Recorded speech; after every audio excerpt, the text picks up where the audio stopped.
پھر اس کے معانی کا بیان بھی ہمارے ذمے ہے۔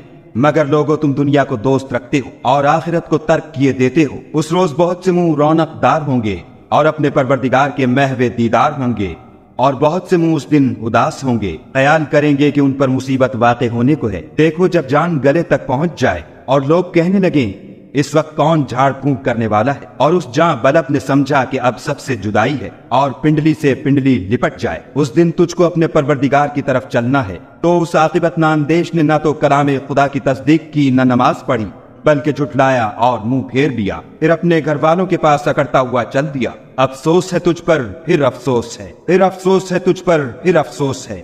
کیا انسان خیال کرتا ہے کہ یوں ہی چھوڑ دیا جائے گا؟ کیا وہ منی کا جو رحم میں ڈالی جاتی ہے ایک قطرہ نہ تھا؟ پھر لوتھڑا ہوا، پھر خدا نے اس کو بنایا، پھر اس کے اعضاء کو درست کیا، پھر اس کی دو قسمیں بنائیں، ایک مرد اور ایک عورت۔ کیا اس کو اس بات پر قدرت نہیں کہ